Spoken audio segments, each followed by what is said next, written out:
Press the bell icon on the YouTube app and never miss another update.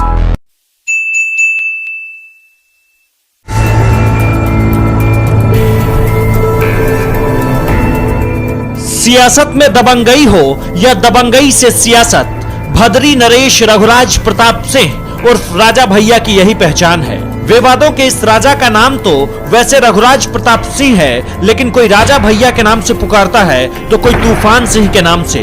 राजा भैया कई बार विवादों में आए, कभी हत्या, कभी डकैती, कभी अपहरण, तो कभी कोई और विवाद, तो कभी कोई सियासी विवाद। ये अलग बात है, विवाद भले ही नामों से जुड़ते गए, राजा भैया का कद हर तरीके से बढ़ता चला गया, वो चाहे सामाजिक हो या फिर राजनीतिक।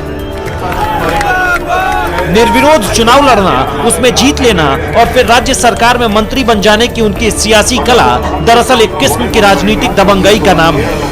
राजा भैया को किसी ने मुलायम का करीबी माना तो किसी ने राजनाथ सिंह का, लेकिन उनकी राजनीतिक चाल और चतुराई ने उनके विरोधियों की सियासी कहानी को कुंडा में कभी शुरू ही नहीं होने दिया। राजा भैया ने सिर्फ 24 साल की उम्र में राजनीति में हाथ आजमाना शुरू किया और आजाद उम्मीदवार के तौर पर चुनाव जीत लिया। राजा भैया का जन्म साल 1967 में 31 अक्टूबर को भदरी रियासत में हुआ था। राजा भैया के पिता उदय प्रताप सिंह की छवि उनके इलाके में काफी अच्छी है। राजा भैया के दादा बजरंग बहादुर सिंह हिमाचल प्रदेश के राज्यपाल भी रह चुके हैं।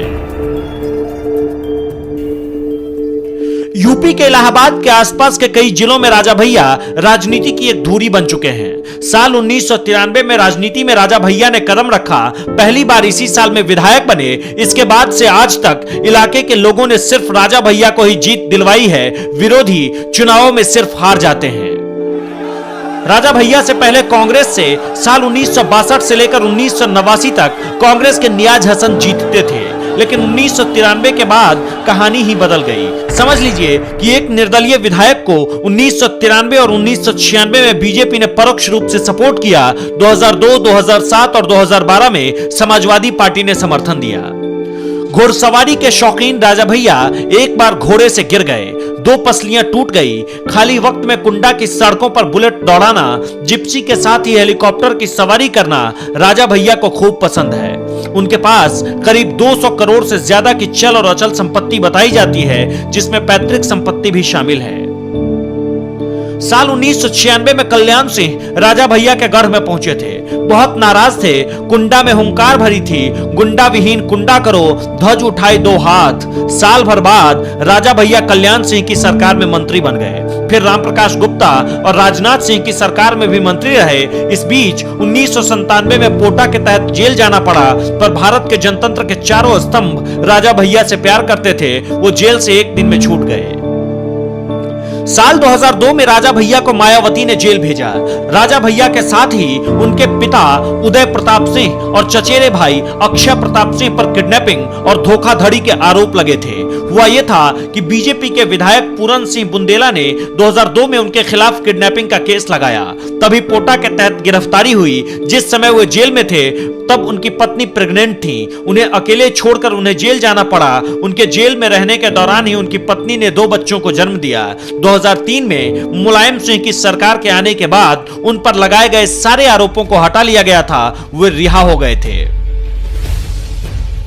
जिस वक्त राजा भैया की पोटा के तहत गिरफ्तारी हुई, उसी साल बेती पोखरा कुंडा में छनवाया गया। कहा जाता था कि उसमें मगरमच्छ था। राजा भैया ने कहा कि अगर तालाब में मगरमच्छ होता तो सारी मछलियां नहीं खा जाता। कहते हैं कि जब लालू यादव से उनकी मुलाकात हुई थी, उन्होंने भी यही सवाल पूछा था राजा भैया से। कुंडा में राजा भैया का अपना कानून है। लड़ाई, दंगे, घर परिवार की लड़ाई पर लोग पुलिस मुकदमा नहीं करते, राजा भैया के महल में जाकर उनसे न्याय मांगते हैं। कहते हैं कि राजा भैया का घर न्याय का घर है।